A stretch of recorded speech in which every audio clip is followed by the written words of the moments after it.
Halloween, the night of masks and shadows, is often celebrated with joy and thrill, but lurking behind the festivities are tales so dark they've left even the most seasoned detectives baffled. These unsolved Halloween murders are not just stories, they are chilling reminders of how, sometimes, evil walks among us unnoticed. Tonight, we unravel the case of Lillian Armstrong, a retired headmistress whose brutal murder turned a quiet Newcastle neighborhood into the scene of the most intense manhunt the city had ever seen. A tale where the living and the dead seem intertwined, leaving behind questions that haunt to this very day.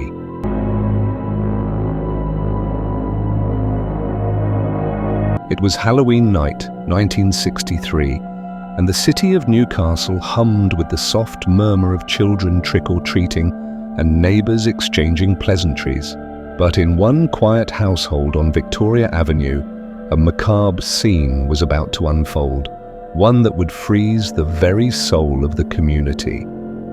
Lillian Armstrong, a retired school headmistress known for her stern yet compassionate demeanor, lived alone. She was the kind of woman who commanded respect wherever she went. That night, she was expected to attend a small choir performance at her local parish. When she didn't show up, friends assumed she had decided to stay home. By morning, the truth would shake them all. Lillian's lifeless body was discovered sprawled in her modest living room. She had been stabbed 28 times, a frenzy of violence that spoke of unbridled rage. A nylon stocking was wound tightly around her neck, the ligature marks a cruel testament to her final moments. Blood spattered the walls, an eerie canvas of chaos and despair. Despite the overwhelming carnage, the details of the crime painted a perplexing picture. There were no signs of forced entry, suggesting that Lillian had known her attacker or had willingly opened the door. The house showed no signs of a struggle beyond the immediate scene, and there were no indications of sexual assault or theft. Whoever had done this had a singular focus: Lillian's death. The police's response was swift. Newcastle's law enforcement launched the largest manhunt in Tyneside's history. Over 16,000 individuals were interviewed, their alibis scrutinized. Scotland Yard was called in to assist, bringing with them state-of-the-art investigative techniques. Yet, every lead turned into a dead end. The murder weapon was never found.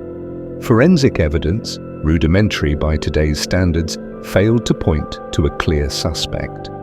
Whispers began to circulate. Had it been a jealous former lover? A disgruntled student or colleague from her days as a headmistress? Or perhaps an unhinged drifter who had stumbled upon her house by chance? The lack of answers created a void that soon filled with speculation and fear. Years passed, and the house on Victoria Avenue began to acquire a sinister reputation. New tenants spoke of hearing faint footsteps in the hallways and seeing fleeting shadows out of the corner of their eyes.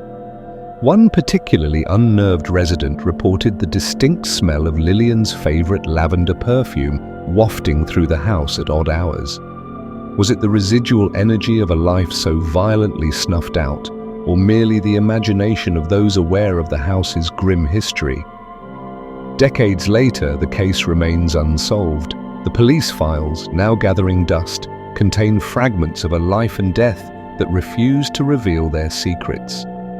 The questions persist. Why would anyone want to kill Lillian Armstrong? Was her murderer someone she trusted, someone who had sat in her parlor and sipped tea only to turn on her in a fit of rage? Or was it the work of a deranged stranger, driven by motives too dark to comprehend? As the years roll on, Lillian's story remains a haunting chapter in Newcastle's history. A Halloween night meant to celebrate the thin veil between the living and the dead instead became a gateway to one of the most chilling mysteries the city has ever known. Will her killer ever be unmasked, or will the echoes of that fateful night continue to ripple through time unanswered?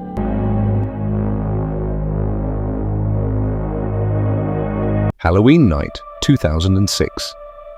The small town of Dickinson, North Dakota, was enveloped in the crisp autumn air. Children ran through the streets with candy-filled bags, and families carved pumpkins on their porches. But for one family, this night of innocent revelry turned into a harrowing nightmare that would alter their lives forever. 16-year-old Teresa Venegas was a bright and spirited young woman, well-liked by her peers and adored by her family. On Halloween evening, she was last seen walking near the Green Kai subdivision around 11 p.m., making her way home after a long day at school. She had promised her parents she wouldn't stay out late. Tragically, she would never make it back. 3 agonizing days passed with no sign of Teresa.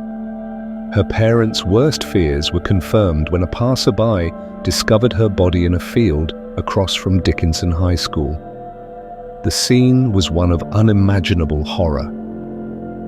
Teresa had been strangled, her lifeless body bearing the marks of a struggle. She had been raped, and her long, flowing hair, a source of her pride, had been cut off in what could only be described as a final act of cruelty. The discovery sent shockwaves through the community.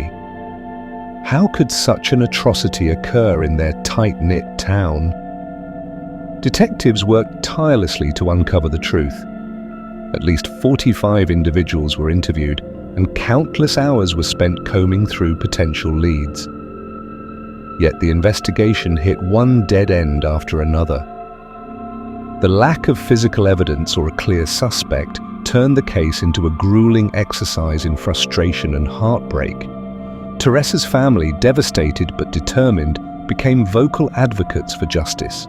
They organized vigils in her memory, keeping her case in the public eye. Her mother often spoke about the vibrant dreams Teresa had for her future, dreams that were stolen in a single, monstrous act. The field where her body was found has since grown over, but for those who knew her, it remains a somber reminder of the life that was taken too soon. Speculation has swirled for years. Was the perpetrator someone local? Someone who knew Teresa and her routine? Or was it a transient predator passing through town unnoticed? As of today, Teresa's case remains unsolved, a cold case that continues to haunt her family and the residents of Dickinson. The killer's identity and motive are questions that hang heavily in the air, unanswered but never forgotten. Teresa's story is a testament to the fragility of life and the enduring hope for justice. Perhaps one day the darkness surrounding her murder will lift and the truth will finally come to light. The year was 2010, and the picturesque town of Guilford, nestled in the heart of New Hampshire, seemed like the perfect place for Roberta Bobby Miller to start over. After enduring a bitter divorce from her ex-husband Gary Miller, Bobby moved into a cozy home with her loyal dog Scout. She sought solace and a fresh beginning, but Halloween night would bring an unimaginable nightmare. Bobby was known for her resilience and warm personality. Neighbors often saw her gardening or taking Scout for walks along the quiet streets. On Halloween evening, however, Bobby's usual routine took a sinister turn. Her friends grew concerned when she failed to answer her phone or respond to text messages. By the following morning, their worst fears were confirmed. Inside Bobby's home, police found a scene of unimaginable violence. Bobby and her faithful companion Scout had been brutally killed. The details of the attack were chilling. Bobby had been savagely beaten and left to die, while Scout was also mercilessly slaughtered. What struck investigators immediately was the absence of forced entry.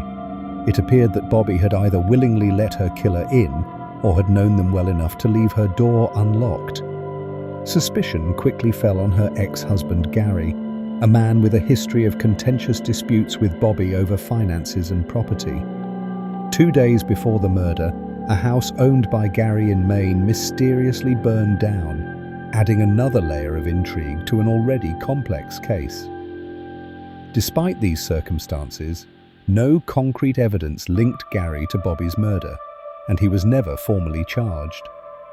The case grew even murkier when investigators discovered $26,000 in cash hidden in Bobby's home, untouched. If robbery wasn't the motive, then what was? Was it a crime of passion, fueled by lingering resentment from her divorce? Or was there another, more sinister explanation? In 2015, Bobby's grieving mother took an extraordinary step. She financed a billboard offering a $53,000 reward for any information leading to the arrest and conviction of her daughter's killer.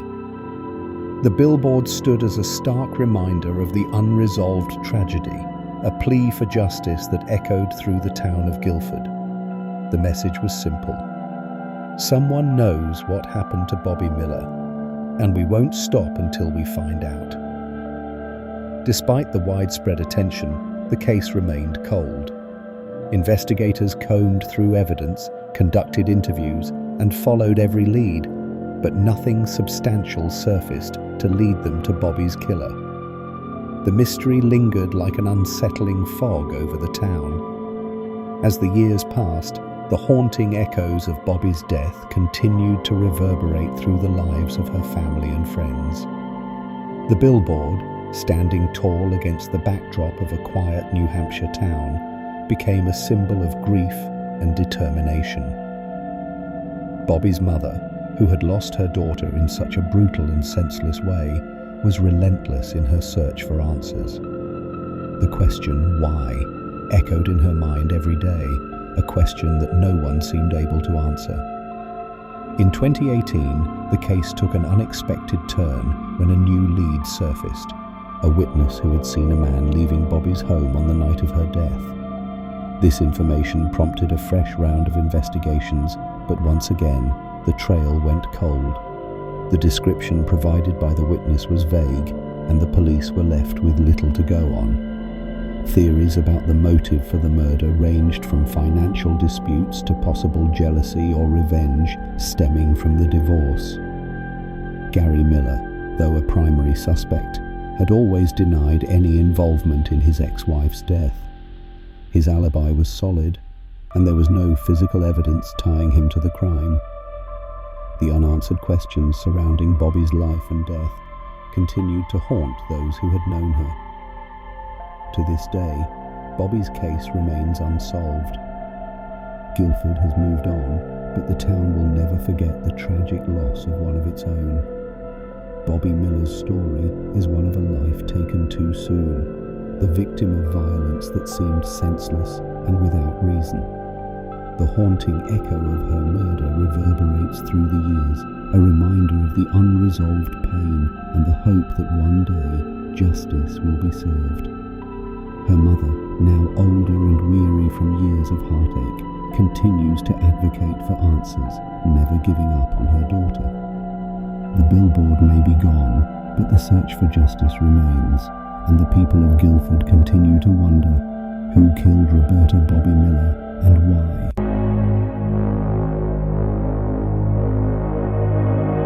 Halloween weekend of 2008 in Redmond, Washington, carried a shadow of grief when 24-year-old Arpana Jinaga's life was brutally snatched away. A vibrant and promising graduate student at the University of Washington, Arpana had a future filled with promise. Those who knew her spoke of her warm heart, infectious smile, and unwavering dedication to her studies and friends. But that fateful night, all that was lost in the blink of an eye. Arpana was found dead in her apartment, the scene marked by violence and horror. Her life, which was blossoming with potential, ended in an act so brutal it left the community shattered. Investigators would soon discover that she had been brutally attacked and sexually assaulted. The trauma of such a crime, in her own sanctuary, reverberated far beyond the walls of her apartment, casting a shadow over Redmond.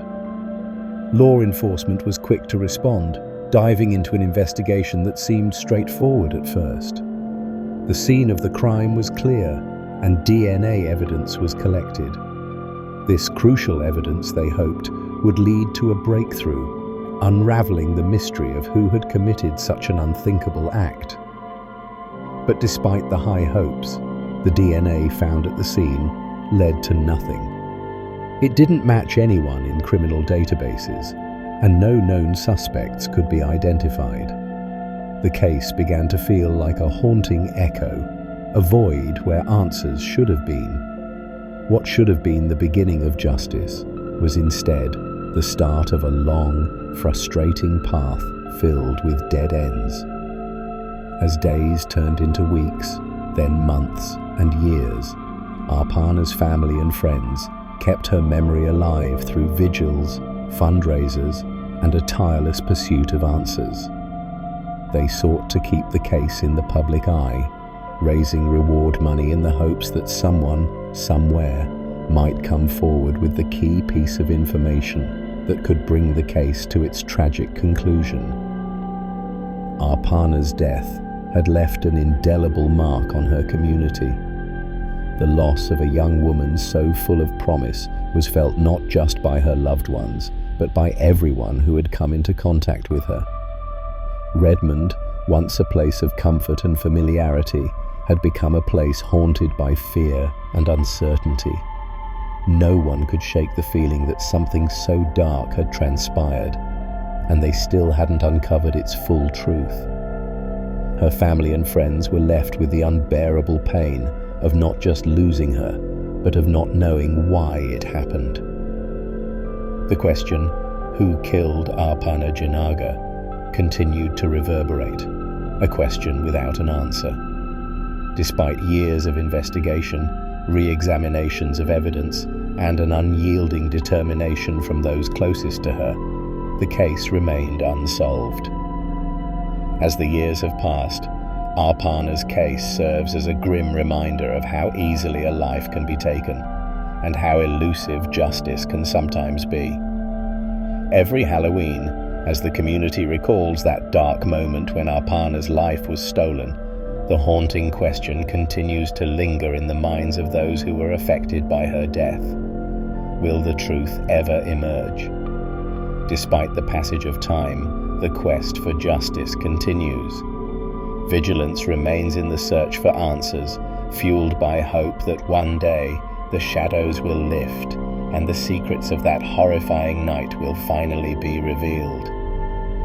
Until then, Arpana's story remains a haunting, unsolved mystery, one that serves as a chilling reminder of the darkness that can sometimes overshadow even the brightest of futures.